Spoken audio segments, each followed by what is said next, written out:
A rare sighting of the Princess of Wales on Sunday. Catherine appearing at Crathie Church near Balmoral Castle in Scotland.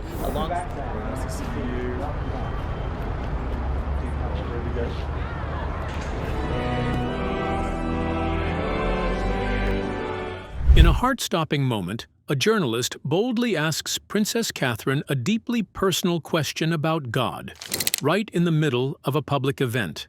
The crowd holds its breath as she pauses, her eyes reflecting wisdom and emotion. Then, with grace and sincerity, she delivers an answer so powerful, so moving, that it leaves everyone speechless. Tears well up, whispers ripple through the crowd, and even the journalist is visibly shaken. What did she say? Why did it touch so many hearts? Stay tuned for this unforgettable moment. The royal family's cherished Christmas. Tradition at Sandringham. Every year, the British royal family gathers at Sandringham Estate to celebrate Christmas, continuing a tradition that has been upheld for generations. A key part of this annual gathering is their attendance at St. Mary Magdalene Church, a historic 16th-century place of worship located within the estate. As 2024 approaches, this beloved custom is expected to continue, reinforcing the royal family's deep connection to faith, history, and tradition. While it may seem natural for King Charles III and his family to attend church on Christmas Day, given that he is the supreme governor of the Church of England, the significance of this particular church and its long-standing relationship with the monarchy makes the event even more intriguing. The story begins with Sandringham Estate, a vast 1,600-acre property in Norfolk, England, which has served as a private royal residence for over 160 years. Unlike many official royal properties that belong to the Crown Estate, Sandringham is personally owned by the monarch. The estate was first acquired in 1862 by Queen Victoria and Prince Albert as a home for their eldest son, the future King Edward VII. Over time, it became a cherished retreat where successive generations of royals spent time away from the pressures of public life. When Queen Elizabeth II inherited Sandringham in 1952, following the death of King George VI, she entrusted its care to her husband, Prince Philip, the Duke of Edinburgh. The estate remained a deeply personal space for the Queen throughout her reign, and in 2022, after her passing, it was inherited by King Charles III. Despite occasional changes in holiday traditions, such as a brief period in the 1960s when the family spent Christmas at Windsor Castle, Sandringham has remained their preferred festive retreat. Each December, members of the royal family gather at Sandringham House, the grand residence on the estate where they partake in carefully observed traditions, including exchanging gifts on Christmas Eve, enjoying a formal Christmas lunch, and most notably, attending Christmas Day church services at St. Mary Magdalene. The royal family's walk to church on Christmas morning has become a widely anticipated event, drawing large crowds of well-wishers who gather along the path in hopes of catching a glimpse of the monarch and his family. Dressed in their finest winter attire, they make the short journey from Sandringham House to St. Mary Magdalene Church, stopping occasionally to greet members of the public. This simple yet symbolic act reinforces the monarchy's role as a pillar of British tradition and faith. Beyond its association with royal Christmases, St. Mary Magdalene Church holds a fascinating history of its own. Dating back to the 16th century, this small but architecturally stunning church is renowned for its intricate carvings, beautifully crafted stained glass windows, and rare silver altarpieces, some of which were gifted by Russian Tsar Nicholas II. It has long been a place of worship for the royal family, hosting baptisms, memorial services, and private prayers for generations of monarchs. For Queen Elizabeth II, attending services at St. Mary Magdalene was a non-negotiable tradition, one that she upheld with unwavering dedication throughout her reign. Her presence there each Christmas symbolized her deep personal faith and commitment to duty. Now, King Charles III continues this legacy, ensuring that this cherished family tradition remains intact. As Christmas 2024 approaches, speculation grows over which members of the royal family will be in attendance at Sandringham. Regardless of who walks alongside King Charles, one thing remains certain: The royal family's presence at St. Mary Magdalene Church will continue to captivate the public, serving as a reminder of the enduring connection between faith, tradition, and the British monarchy. Something happened when Kate was invited to deliver a speech at the church. Let's find out. A royal moment, unscripted, when the expected becomes extraordinary. The golden afternoon sunlight streamed gently through the towering stained glass windows of St. Mary's Church, painting the stone floor in a shifting mosaic of blues, reds, and golds. The colors shimmered and danced with every flicker of movement, creating an ethereal glow that seemed to breathe life into the ancient walls. Tiny dust particles, invisible in the dim corners, became radiant in the beams of light, swirling and drifting like whispers from the past. A solemn stillness filled the grand space, the kind that only sacred places can hold. The air was thick with the scent of time itself, the deep, musky aroma of aged wooden pews, the lingering traces of melted candle wax, and the crisp, earthy fragrance of autumn leaves drifting in through the heavy oak doors, left slightly ajar to welcome the cool afternoon breeze. The congregation sat in patient anticipation, their eyes trained toward the front of the church, where an imposing wooden podium stood as the focal point of the grand occasion. Every detail of the event had been planned with precision, a carefully orchestrated royal engagement designed to reinforce the timeless values of unity, tradition, and faith. This was not just another public appearance. It was a moment meant to uplift the people, to remind them of their shared heritage and the unbreakable bond between the crown and its subjects. Among those gathered were esteemed local dignitaries, prominent community leaders, and devoted parishioners who had come not only to witness the presence of royalty, but to hear the words she would share. The Princess of Wales was more than a figurehead. She was a symbol of grace, duty, and quiet strength, a presence that carried the weight of history itself. The atmosphere buzzed with a quiet reverence, an unspoken understanding that this was a moment of significance. Conversations had hushed to murmurs, and then to silence. The rustling of fabric, the occasional shifting of seats, these were the only sounds that broke the stillness as the congregation awaited her arrival. It was expected to be a speech like so many before it, carefully written, meticulously rehearsed, delivered with the measured elegance befitting royalty. Every word would be deliberate, every pause meaningful. The script had been crafted to inspire, comfort, to reinforce the values that had held the nation together for centuries. But what was meant to be a predictable moment, another polished address in a long line of royal engagements, was about to take an unexpected turn. For all the planning, all the structure, and all the expectations, no one in that grand church could have foreseen what was about to unfold.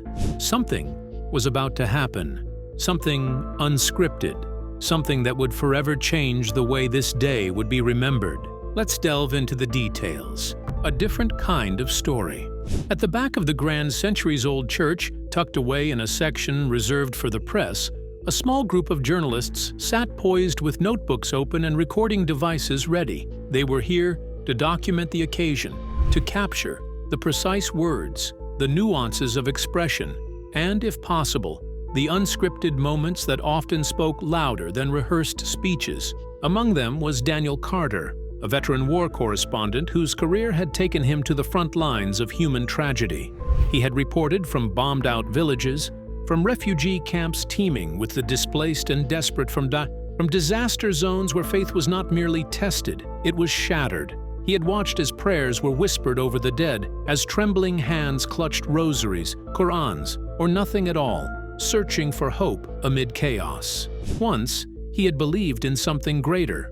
Once, he had thought words had power. But over time, that belief had eroded, chipped away by the relentless march of suffering. Now, he simply reported the facts. He did not look for meaning in them. Seated beside him was Olivia Wells, a sharp-witted columnist known for her incisive takes on public figures. Where Daniel had spent his career immersed in the raw, unfiltered reality of the world, Olivia had made a name for herself, dissecting the polished, choreographed images of the powerful. She viewed royal visits as carefully orchestrated spectacles, grand in appearance, but often hollow in substance. She had little expectation that today's event would be any different. The church was filled with an air of quiet reverence as Kate Middleton stepped up to the podium. There was no need for fanfare. Her presence commanded attention. She moved with effortless grace, her posture upright, her expression warm, yet composed. A hush fell over the congregation as she prepared to speak. It is always a privilege to stand in a place of faith among those who seek hope and connection. She began, her voice steady and sincere. The sound resonated through the high arches of the church, filling the space with a presence greater than her own. The audience responded in different ways, some with quiet smiles of appreciation, others with a contemplative stillness. To those who still held on to faith, her words were comforting and affirming. To those who had wavered, they were an invitation to believe again. But at the back of the church, Daniel shifted in his seat, uneasy. The words were beautiful, well-crafted, designed to inspire, but he felt nothing. He had heard too many speeches like this and seen too many well-meaning gestures that, in the end, changed nothing. Leaning toward Olivia, he murmured under his breath, "Does she really believe this? Or is this just another speech?" His voice, though quiet to him, carried further than he intended. The stillness of the church magnified it, sending it rippling through the crowd like a stone dropped into a silent pond. Heads turned. A murmur of discomfort spread through the room. The moment, once serene, was now tense with an unspoken question. Had she heard him? She had. Really, really grateful. Really honored. Everyone's time. The performances this afternoon together, everyone's impressed. Kate paused, her gaze lifting from the podium, scanning the congregation until it settled, unmistakably, on Daniel. For a brief moment, silence stretched between them, thick and charged. The weight of unspoken things filled the air. She could have ignored it and continued her speech as if nothing had happened. That would have been the expected, polished response. But something in her expression shifted, an almost imperceptible change, a flicker of something deeper behind her eyes. Instead of looking away, she held his gaze. And then she answered. What did she say? How did she respond? Let's find out. A moment of honesty. For a brief moment, a flicker of doubt crossed her eyes. So quick it could have been missed by anyone who wasn't paying close attention. The weight of tradition and expectation pressed heavily on her shoulders. The protocol was clear. Ignore interruptions, stick to the script, and carry on.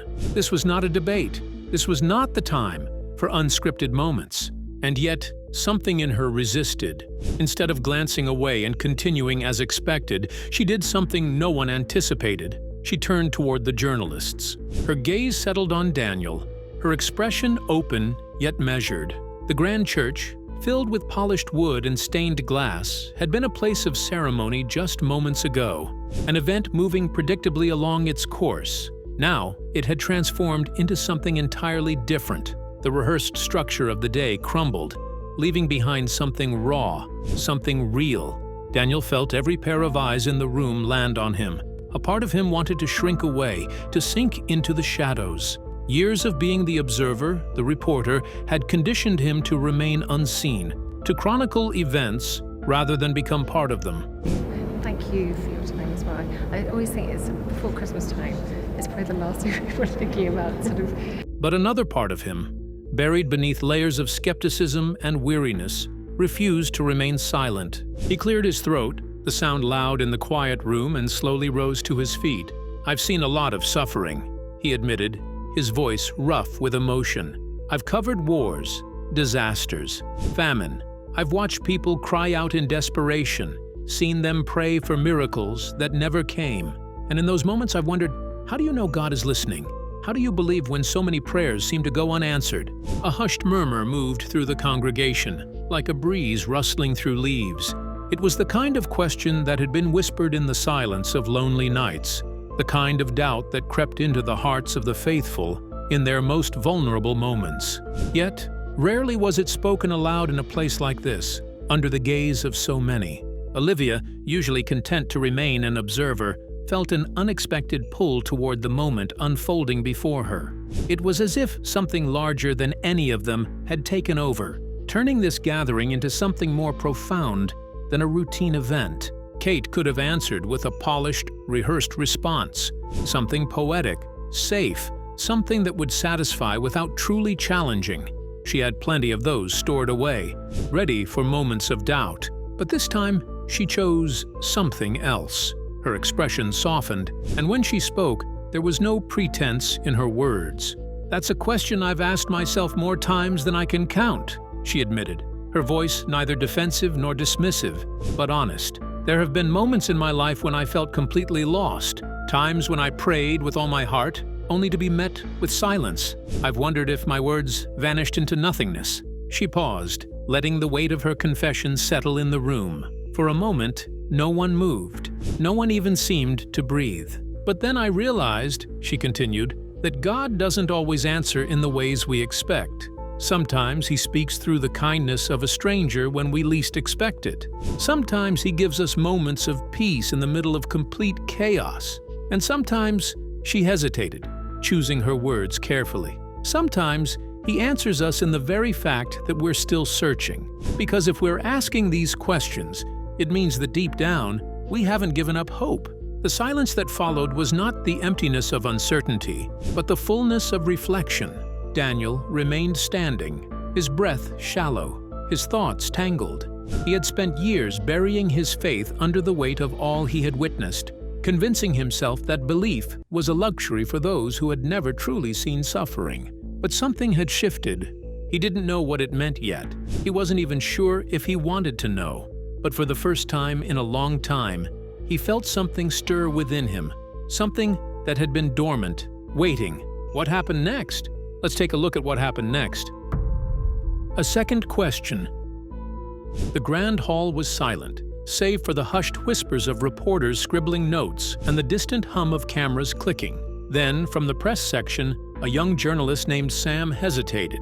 He shifted in his seat, fingers gripping his notepad as he gathered the courage to speak. Finally, he rose, his voice quiet yet steady, carrying through the vast space. If God is listening, why does He allow so much suffering? The question hung in the air, heavier than the ornate chandeliers overhead. The room seemed to shrink as all eyes turned toward Kate. She stood poised as always, but for the first time, the carefully polished veneer of royalty slipped away. In that moment, she wasn't a princess delivering a well-rehearsed message. She was a person, grappling with a question that had troubled humanity for centuries. She took a slow, measured breath, her gaze steady yet distant, as though searching for an answer in the silence that followed. Then, softly, she spoke, "I don't know." The simplicity of her response was startling. No grand statement, no attempt to offer easy comfort, just raw, unfiltered honesty. She let the words settle, the weight of them undeniable. Then, with a quiet conviction, she continued, "I don't think anyone truly knows, but here's what I do know. Every time there is suffering, there are also people who rise to meet it. In the darkest moments, light still finds a way in.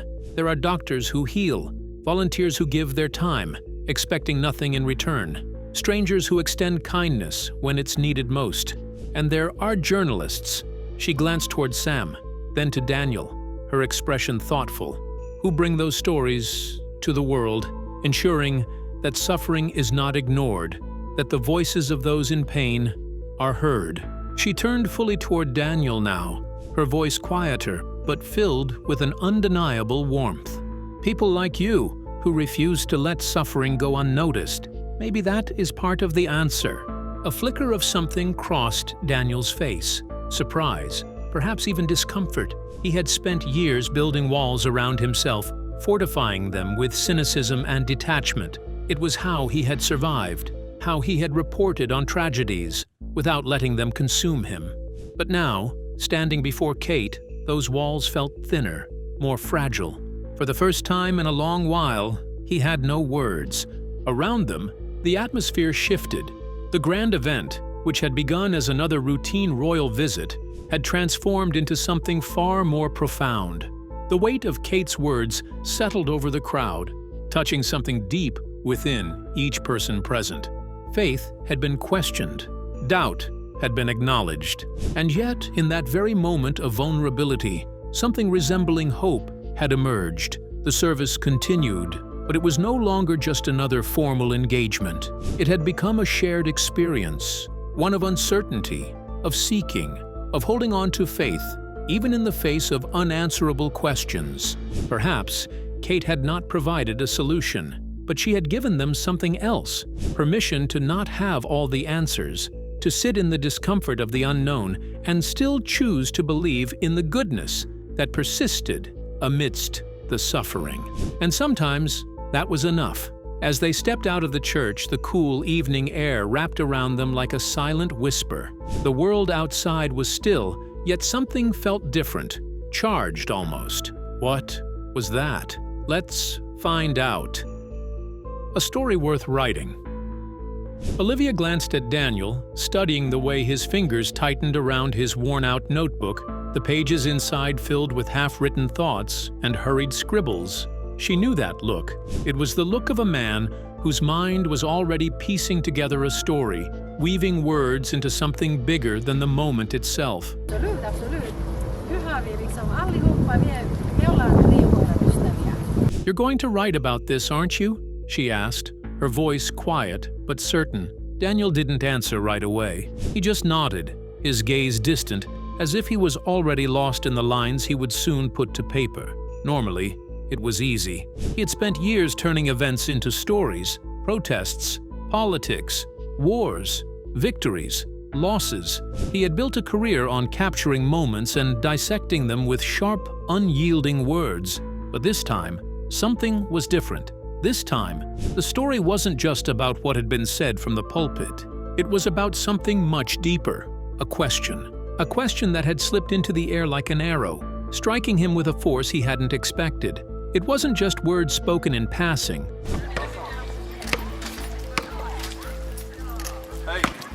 It was something that had unsettled him, something that had forced him to pause, to truly listen, in a way he hadn't done in years. Daniel had covered war zones where bullets flew overhead and buildings crumbled like sandcastles. He had stood in the midst of chaos, watching history unfold through the lens of destruction. And yet, nothing in his past had shaken him quite like this simple, unassuming moment inside a quiet church. Because this time, the battle wasn't outside of him. It was inside. As he took a slow step forward, leaving the warmth of the church behind, a thought crept into his mind, one he hadn't allowed himself to entertain for a very long time. What if, while writing down everyone else's stories, he had overlooked his own? What if, after all these years of observing, analyzing, and documenting the world around him, he was finally the one who had been heard? The idea unsettled him. It lingered in his mind like an unfinished sentence, like a door slightly ajar, inviting him to step through. And for the first time in a long time, Daniel wasn't sure if he was ready for the answer. Without another word, he turned and walked into the night, the weight of an untold story pressing against his chest. What do you think about Princess Catherine's perspective of God? We would love to hear your thoughts in the comments below. Don't forget to like and subscribe.